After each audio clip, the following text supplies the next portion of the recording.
Welcome to Canyons Church Online. We're so glad to have you with us today. We've got a good one for you. We're going to be here just under an hour, and in just a minute, we're going to get to the message and to the content and all that. But before that, I wanted to tell you a little bit about who we are and some other things coming up.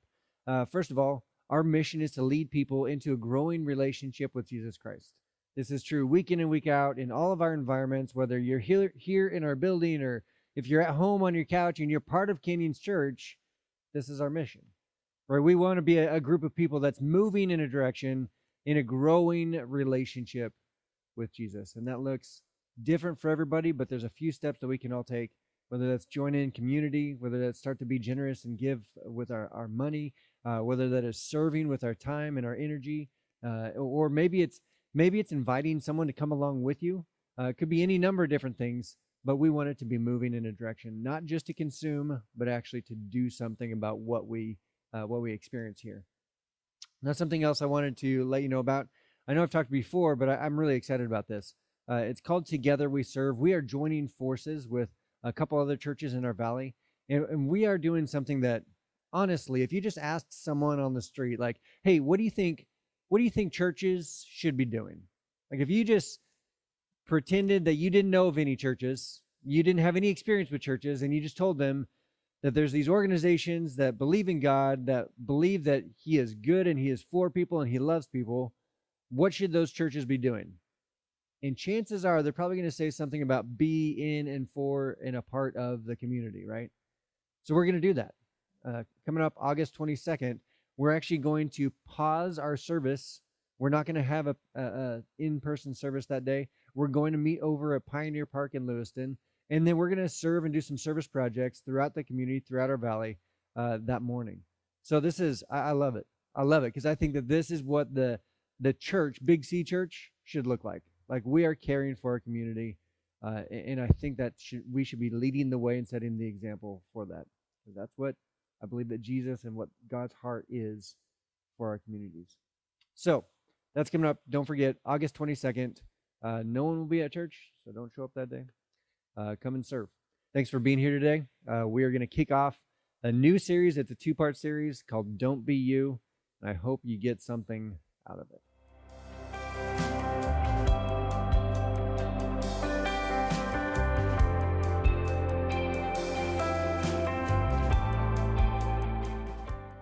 If you've ever taken premarital counseling with me, and I'm not a counselor, so I shouldn't say counseling, but a meeting, premarital meeting with me, you immediately would know that I do these. I do personality tests right away, assessments right away. And I love them because I think they teach us about us, and we should be students of ourselves in a very non-narcissistic way, but we should be able to learn about ourselves. We should be able to know our strengths and our weaknesses. We should know how we work well with people and different types of people and what helps us thrive and what we should try to avoid in life. What are some areas that may be difficult to walk through, maybe more for us and our type than others.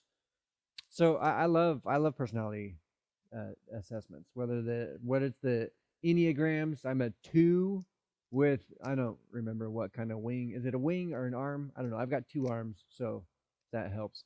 But I'm an Enneagram 2. Whether it's the Strength Finder or the Leadership Circle or whatever it is, the Right Path. There's so many different ones. Myers-Briggs. I love Myers-Briggs. ENFJ. Anybody else out there? ENFJs. But I love the idea of learning about ourselves. The thing about all of these assessments, they're not to allow us to just feel great about ourselves, because it's not about right or wrong. It's not about who's better or worse. It's not about being, it's not a competition. It's actually just giving us insight. The reason why I use this during premarital meetings is because it gives so much of a broader context to the partner, to the other person that's in the room, to be able to see that person that they're going to marry in a broader light. Right? They see different aspects, and maybe they felt them before, but it puts it to words. And it allows them to actually work through that with each other. Or because these assessments are not a stamp of approval that congratulations, you've arrived, this is exactly who you are. When we went through the temperament assessment a while ago, that I said this, you heard the whole thing. Those are different colors. The red, the yellow, the green, the blue. I'm a yellow green because I love people. And if you've done that, it's not like hey, this gives you justification to not change. This gives you the reason. You can't, after taking the assessment, the idea is not to just say, well, that's who I am, so I get to do that. It shows you that you're blunt, and you're like, yeah, I'm a blunt person, so now I have the blunt card. It tells me that I'm blunt, and now I can just tell other people how I see it and not care about the repercussions because I'm blunt. That's what it says about my personality. No, it says that you're blunt so that you can learn how to better communicate to each other, so that people can hear you better, right? If you are a blunt person and all you use is blunt force with your words, people won't be able to hear you, right? They'll just be brutalized. But if you understand that you're blunt and you can change the dialogue, you can change the context, you can actually work on being a little bit softer, not taking any, not watering it down, but just be a little bit softer, a little bit kinder, just a little bit slower of speech, maybe. Like if you can do those things, you'll actually be heard more. Maybe you're on the other side and you're a shy person. Maybe not shy, right? But maybe you're a little bit quieter. And if that's the camp that you live in, but also you feel like you're not heard, those two things kind of go together. So if you want to be heard, maybe an area of growth for you would not be to just stay where you're comfortable in your lack of words and in quietness, but actually to step in front of yourself and verbalize and vocalize your thoughts and your feelings. Be able to let other people hear you. And when they hear you, you'll be recognized, you'll be validated, you'll have the affirmation that you probably desire. So these assessments, they're for growth, right? There's this challenge, though, that we are either in a growth mindset or a fixed mindset. It's really easy to get into the fixed mindset. It's just the way that I am, right? It's just the way that I am. There's a term that I've read and that I've heard and I've used myself, and it's called learned behavior. And it means something specific. It's not just like learning a behavior, but when someone actually has developed a skill or behavior that is different than their natural wiring, meaning you had a set of a set of tendencies that you were born with. Your personality led you into some specific strengths, some specific weaknesses, and rather than staying in that rut, you recognize that there's some aspects of you that you can develop, that you can grow, and you can step out of that. And sometimes when you take the assessments, you're like, you're reading the overview and you're like, I don't know if that really sounds like me today. It used to, like 5 years ago, 10 years ago, it used to in my past that would have made sense. When I was growing up, when I was a little bit younger, that would have made sense. But today, not so much. Why? Because you have some learned behavior. Because you've coped with some of those things that you are given, the just natural strengths and weaknesses that you've had. You've adjusted those in order to be more effective, more efficient, hopefully, with yourself. So this, learned behavior is growth mindset. Fixed mindset, you stay in the rut and you just use it as an excuse. That's just the way that I am, right? And this is a common theme that we hear in our society today. This whole series that we're talking about, it actually, and I don't want to, bang on society, but there's this kind of movement, there's this idea, there's this mindset, it's almost like a celebration that people have now, that you should be so you all the time, right? You be you. This is what we hear. We hear people say, that's just the way that I am. Yeah, well, that's just the way that I am. Take it or leave it. That's just who I am. We hear, the celebration of you do you. Be yourself, right? Don't change. Essentially, you're good. However you are, you're good. No one else gets to judge you. No one else gets to change you. Don't change for anybody. Now, let's be clear. I think that there's some positive in there for sure, right? Because we should not pretend to be somebody that we're not. We should not change for somebody else. Like, we should not shift who we are for someone. I think that there's absolutely value, and there's absolutely, a good thing when we're genuine, when we're authentic. That's all very, very positive. That's bold and courageous sometimes. However, there's a negative side to this as well. And I know that often we like to take, we just want to make the one big statement and move on from it. But UBU can be destructive, because you're giving somebody the green light to do something just because they want to, just because that's the rut that they're in, just because that's what's normal and natural for them. And those normal, natural tendencies may not be beneficial. They may not be helpful. They may not be healthy as a whole. Right? We are a walking contradiction. Like, we say certain things that we want to be, and we have these ideals, we have these intentions, and yet over and over we see that we're not. We're not living up to our own expectations. We say that we want to eat better. We say that we want to exercise more. Every single year, I make a list of what I want to grow and what I want to do better. And it's almost the same list every single time. It's like, I want to exercise more consistently. I think that it would be better for me if I ate healthier. I think that I should read more. I should probably pray and read my Bible more, consistently, which is what you want to hear from your pastor, right? Like, all these things, it's the same as your list too. You have things. We want to save money more, and yet we go right out and spend. This is the walking contradiction part, right? We want these things, and at the same time, just as soon as we're done writing down, like, save more money on the list of things to do, we go right over to Amazon. We're like, well, that's on sale. I probably should get that. I need that right now anyway. This is the last thing I'm going to buy for a while. Yeah, and then 15 minutes later, and then an hour later, next day, then you're like, oh, that was so much fun getting something in the mail. Let's do it again. Right? It's so hard. The exercise thing, it's so difficult because we want to exercise more. We know it's good for us, but it's so much easier to sit on the couch and watch the Olympics and some other people that have exercised a lot. Right? I want to watch some people that have exercised a lot while I sit on the couch. That's problematic. Whatever it is for you, right? We have these lists, we have these ideas, but we don't do them. So I think, when we cheer, I think that the celebration of you be you and you do you, and, that's just the way that I am. That's a bad one. But those other things that we celebrate for people, you be you, you do you, all those other stuff. I think that what we're actually trying to say, let me clarify. I think what we're actually trying to say is you should absolutely stand firm, hold your ground in the positive, healthy aspects of life. But the negative ones, not so much. At least I hope not so much. I hope that when we're cheering like you be you, I hope that we're not saying, yeah, you should continue to be the selfish person.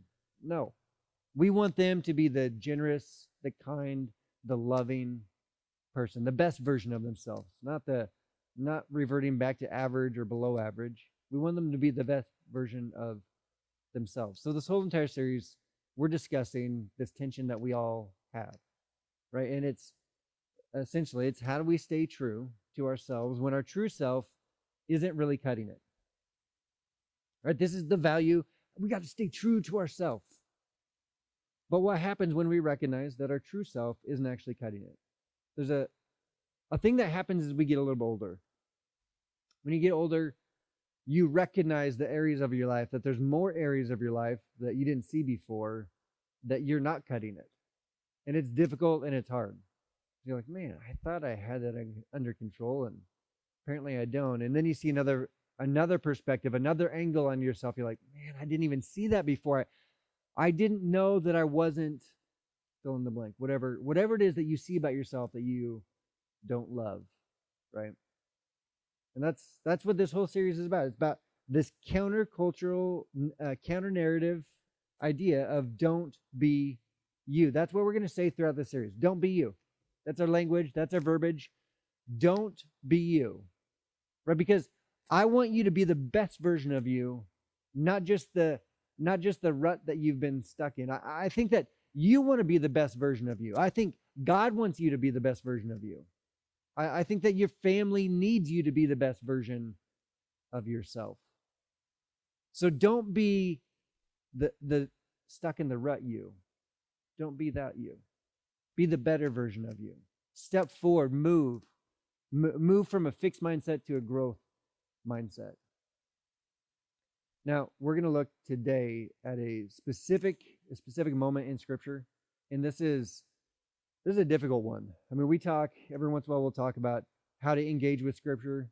That one really good way to do this is by journaling, and we use the acronym SOAP. That you write down. You read a passage, whether it's a chapter or whatever, and you write down the verse or the scripture, the S, one verse that sticks out to you, one verse that you want to focus on for your time. And then you write down the observation. So, what are some questions about this verse? What's the context? Who's the author? Who's the audience? What's the true heart? Like, what's the author actually trying to communicate here? Not what we normally naturally read into it, but what's he trying to say? What's he actually trying to communicate? And then the application, given this truth, given this idea, this principle, given this understanding, what can I use? How can I use that in my life? How can I apply it in my day-to-day, in my relationships, with the relationship I have with finances, the relationship I have at work, in these different elements and areas of life? How do I apply it? And then you finish with the P, the prayer, and you actually write down your prayer. And I would actually suggest this if you've never done this before. I think it's powerful, and I think it's fantastic when you actually write out your prayer. If you struggle praying out loud, and even if you don't struggle praying out loud, when you write down a prayer, you're actually able to give yourself margin and space. You don't feel like the words have to be perfect, because you can think about the words that you actually want to say, the conversation that you actually want to have with God. And so it's great. You should try it. Anyway, so we have these passages of scripture that we read through, and it's like, we highlight it. It's like, that's the verse for me today, and that's the one. I love this. And we talk to other people about it. Yeah, I was reading my Bible today, and this verse really stuck out, and this is how it's important. And we love those verses, right? There's some like Hall of Fame verses that are super encouraging and challenging. And they're great. But then there's other verses in the Bible that you read over and you're like, I should probably highlight that one, but that's not what I'm going to journal on. That's not what I'm going to focus on. That's going to be too difficult for me to actually, work through. We try to move over the top. These are the so verses, not the soap. Like we try to leave out the application of the prayer. We're like, I don't know if I want to do anything about it. I don't know if I want to act on this. I just want to highlight it and move on to another verse that's going to make me feel better. That's kind of what we're looking at today, is one of those difficult, challenging passages. Now, to set this up, at this point, Jesus has the disciples with him. He's, his ministry has definitely got the foundation set, and it's starting to pick up some steam. Like, it's starting to pick up some momentum. His ministry is blowing up in the best way possible. Everywhere he goes, there's a crowd, and people they're leaning into his messages. They're hearing his talks, and they want more of it. And they're watching the signs and the wonders, and they're starting to ask some bigger questions about who he actually is, and could he possibly be the Messiah? And there's just a buzz about him. I mean, he feeds 5,000 people in this crowd. It's like, how do you do that? And so everywhere he goes, there's a crowd that shows up, and each crowd seemingly is larger than the last crowd. He's electric. Like, he's on fire. It's just, there's a buzz going about wherever he shows up. So Jesus pulls his disciples aside, and he's like, hey, you guys see the crowd showing up? It's really cool, right? And he says, who do they say that I am? Like, you've heard people, you've been in the crowd and amongst the crowd a little bit more than I have maybe, but who do they actually say that I am? Or when you overhear them, who do they say that I am? And some of the disciples are like, well, J the B, not Jack in the Box, John the Baptist. He's like, oh, that's kind of an interesting one. And they're like, yeah, but maybe Elijah. Some of them say Elijah, or maybe another prophet. He's like, oh, that's interesting. I don't know why it can't just be Jesus, but who do you think that who would you? If I'm asking you, though, not the audience, if I'm just asking you, my disciples, who would you say that I am? And Peter, being Peter that we know and love, he just jumps right in. He's like, you are the Messiah, the Son of the living God. I feel like he almost interrupts Jesus because he's got this. He can't help but hold the words in. He's got to get the words out. You're the Messiah, the Son of the living God. And Jesus is like, we got a winner. Like that's the truth. That's what the foundation of my church is going to be set on that. And then Jesus kind of recognized he's probably got this internal thought going on, like, these disciples and my followers, they've seen the best parts of my ministry, of what I'm doing. They've heard the messages, they've heard the good, they've seen the good, they've seen the beneficial, they've seen the signs and wonders, they've seen the miracles. But do they actually know where this is headed? Do they know where this is going? And so Jesus, in that line of thinking, he starts to tell them, hey, just so we're clear, this is where we're headed.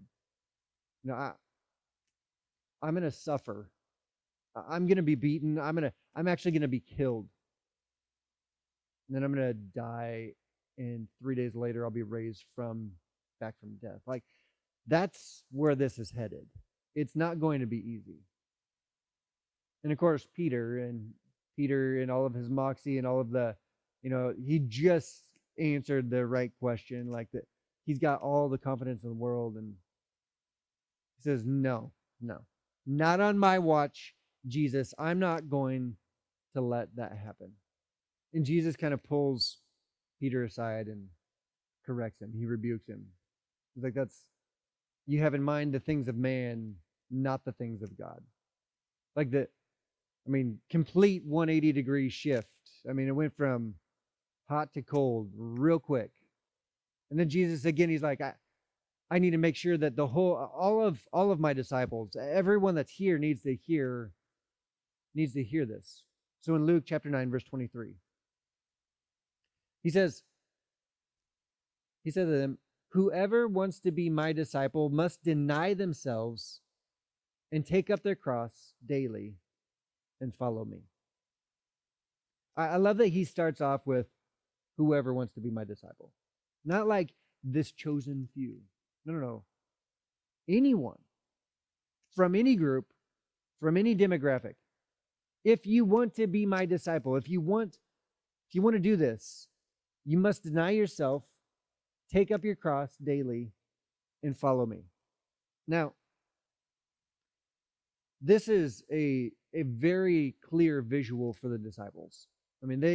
There's almost a visceral reaction to this, because they're very, the crucifixions had a very profound impact on people, and they were designed to do so. So when Jesus says, take up your cross, deny yourself, take up your cross daily, this is not like the cross necklace that he's talking about. He's talking about the moment that a criminal was asked often and forced to carry their own cross to their own crucifixion. And now Jesus wasn't being literal about this, because you can't carry your own cross daily. You can carry your own cross once, because it ends that day. Like, your life will end that day after you carry the cross. It's done. Like, it's over at that point. But what Jesus is saying is, when you come face to face with the things in your life that you don't like, the things about you, when you're following me, you're going to start to see aspects of you that you don't like, aspects of you that are not right, are not good, are not healthy, the aspects of you that need to be adjusted. And when you do that, you need to deny yourself. You need to lay these things down. You need to bury them, is what you need to do. You need to put them to death. Those aspects of you that you don't like, that are detracting, are taking away from you following me, you got to do something about those. When you see that in the mirror, deny yourself. Don't be you. Carry your cross daily. Follow me. Follow me. And that means that you're going to have to make some difficult choices. Now, why does he say daily? This is Interesting word. Because we think, well, it's just a decision, right? We love the idea that life is a complex equation, but if you are smart enough, if you're good enough, you can figure it out and you can have the right answer. And once you've got the right answer, put a check mark beside it and you're good to go. But life is not like that. In fact, life is far more process than processor. Right? It's not about finding the right equation, putting it all in and then computing it all out and getting the right answer. No, it's about the process. It's the journey. It's the steps that you take every single day. It's the direction that you move in life. That's what life is like. So when Jesus says that you need to take up your cross daily, he's saying it's not having the right answer. It's not saying a prayer one time and saying, oh, we're good. No, move in the direction of me is what Jesus is trying to tell us. Now he continues on in verse 24. Whoever wants to save their life will lose it, but whoever loses their life for me will save it. This sounds a little bit like a riddle. Right? Whoever wants to save their life will lose it, but whoever loses their life for me will save it. Jesus isn't talking about self-hatred or anything like that. It's not like, he's not down on yourself. He's not trying to, he's not trying to knock you down off the top shelf. No, what he's actually talking about is self-preservation. Right? If your highest priority is to remain the same, to not change, that is contrary to what Jesus has asked us to do. That when we actually decide to let go of what we're holding on to, then God can provide us what he wants to, the gifts that he wants to give us, because our hands will be open. Right? Resistance to change is resistance to growth. Did you catch that? Resistance to change is resistance to growth. When we decide that we're going to have, we're stuck in the same mindset, that fixed mindset, we're stuck in our ruts, that's just the way that I am. People are cheering around me saying, just be you, like you're good enough. As you get older, like I said before, you start to see aspects of yourself that you don't like as much, but there's something else that happens when let's say you gain experience. Is that a generous way, a soft way to put that? But as you gain experience in life, there's also a threshold that seems to be more and more prevalent. Where you're just like, yeah, I don't really care anymore. Like I don't care. I'm just gonna do me. I'm just gonna do what I know I want to do, and everybody else can just kind of deal with it. Which sounds so much like Jesus, doesn't it? Sarcasm. If we follow his leading, it will feel like lost today. Here's what I want you to hear, that following Jesus is not easy. It doesn't always feel good. When you follow Jesus, it will cost you something. And it will feel like a loss today. That I can promise you. That when you're following Jesus, it will feel like loss today.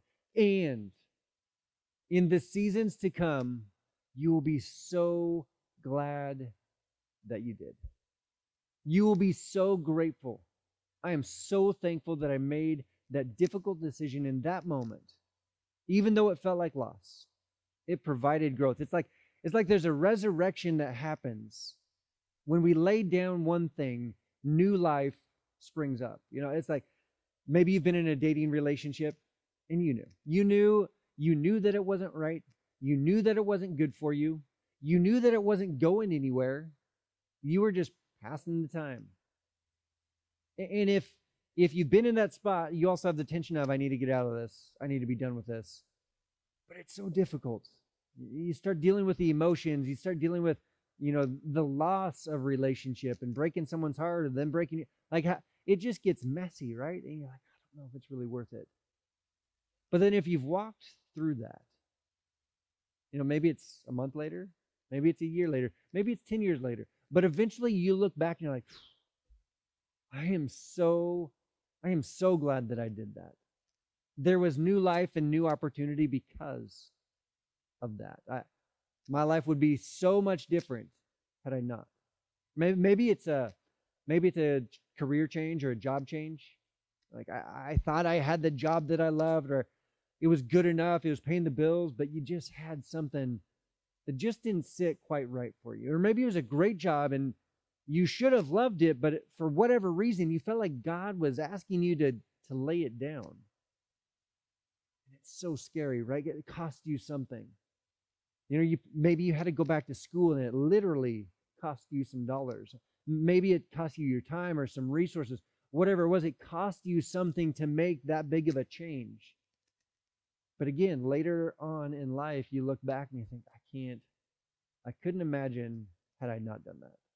I can't imagine the place that I would be. Actually, I probably can't imagine. I'm so much better. I'm in such a better place now than I ever would have been had I just stayed in that same spot.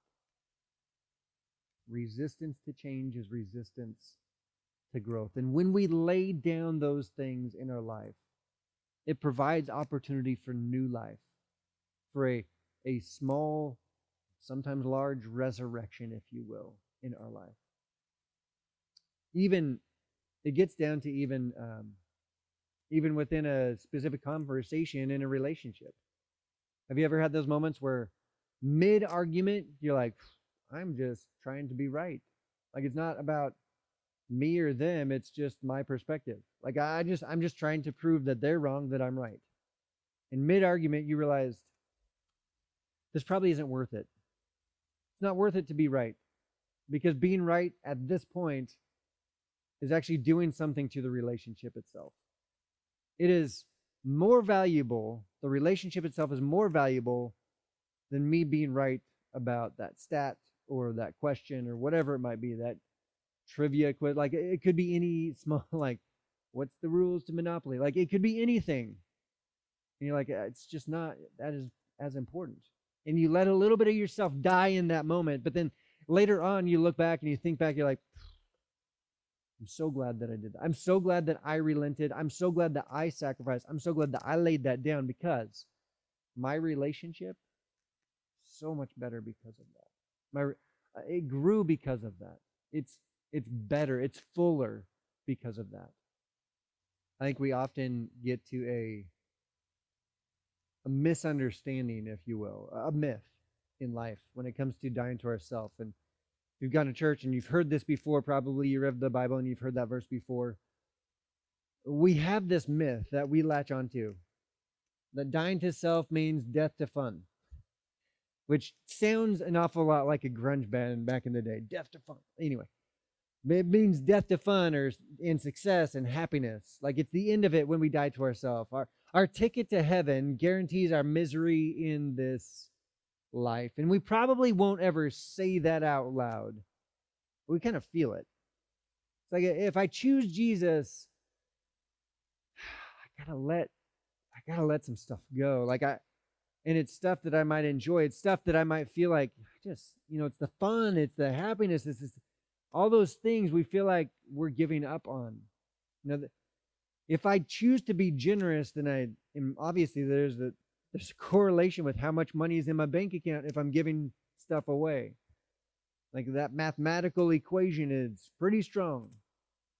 But there's something else at play also. The truth is that Jesus calls us to lay down the things that undermine our success, peace, joy, influence, etc., on and on. Right? Your generosity has something that hangs in the balance. That when you give, something happens inside of you. Right? The way that Jesus talked about it, he knew that his greatest adversary, his greatest opposition for your heart is your stuff.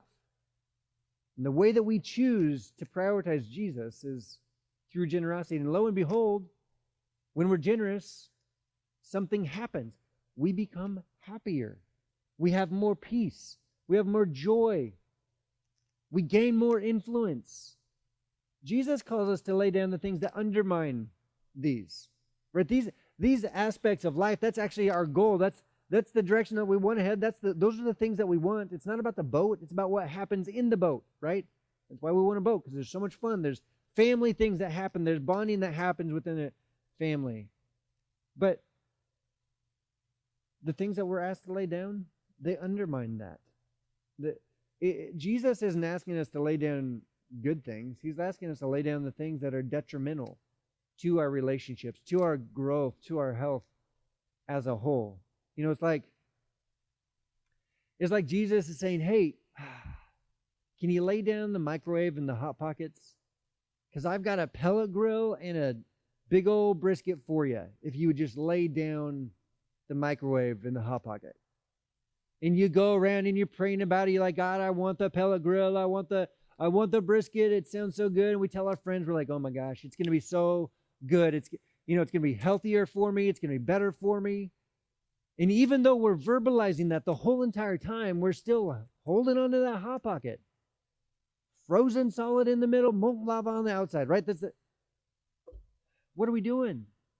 We are holding on to something while God wants to give us something so much greater, so much better, and you know it.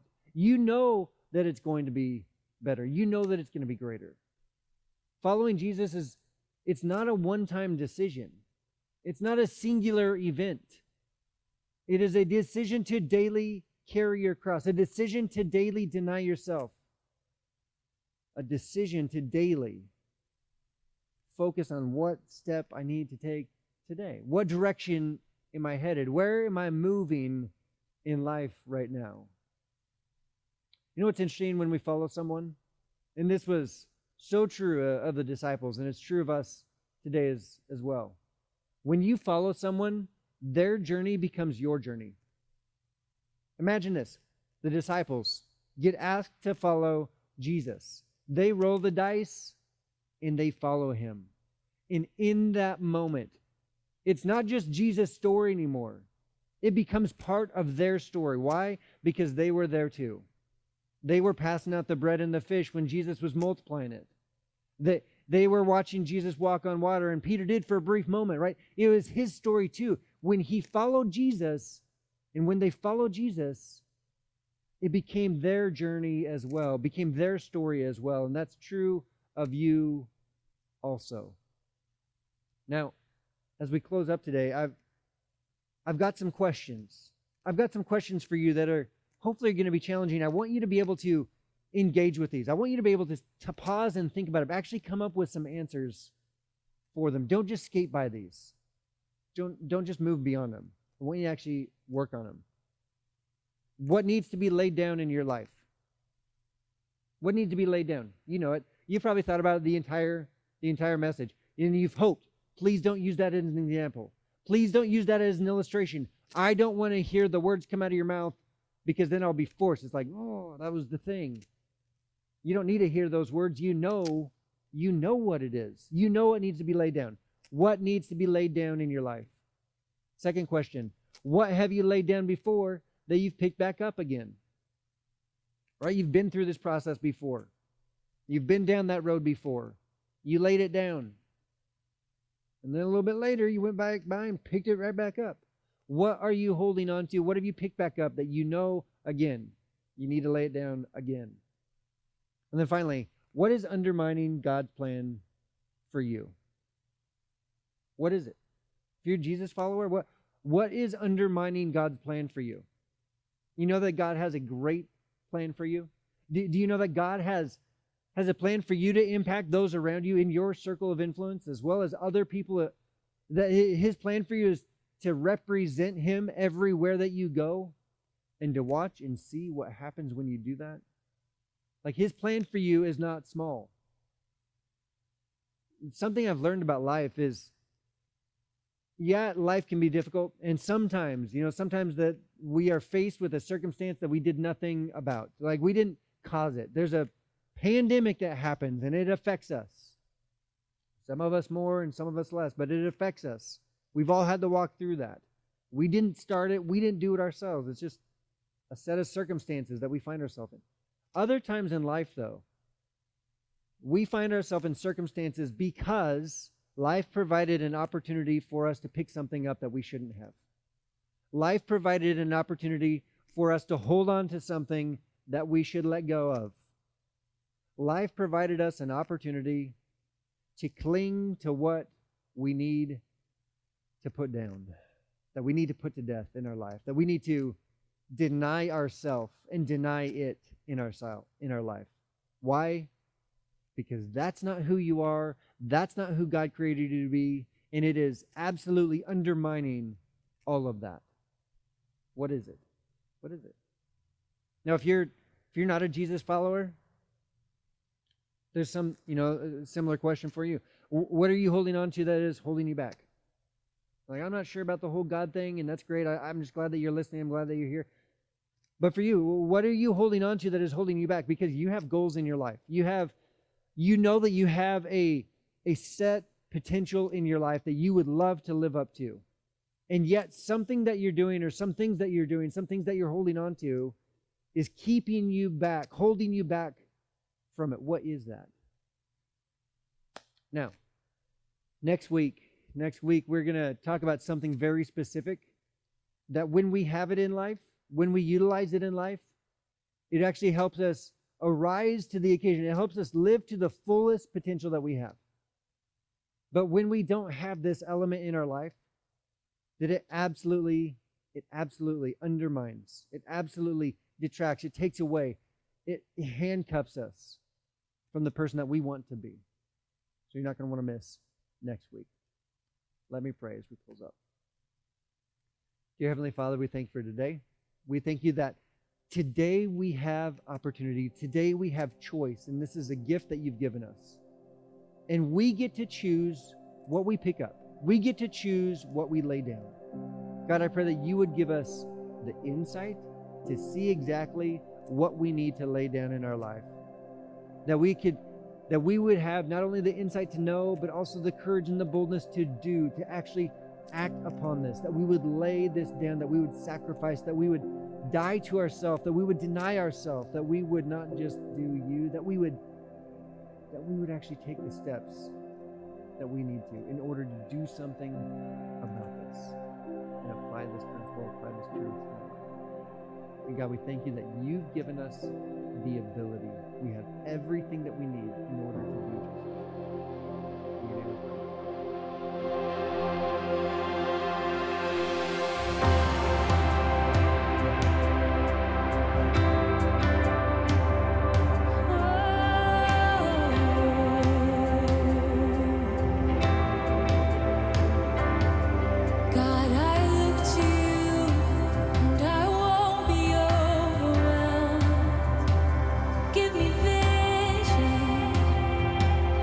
See things like you do. God, I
Thanks for being here.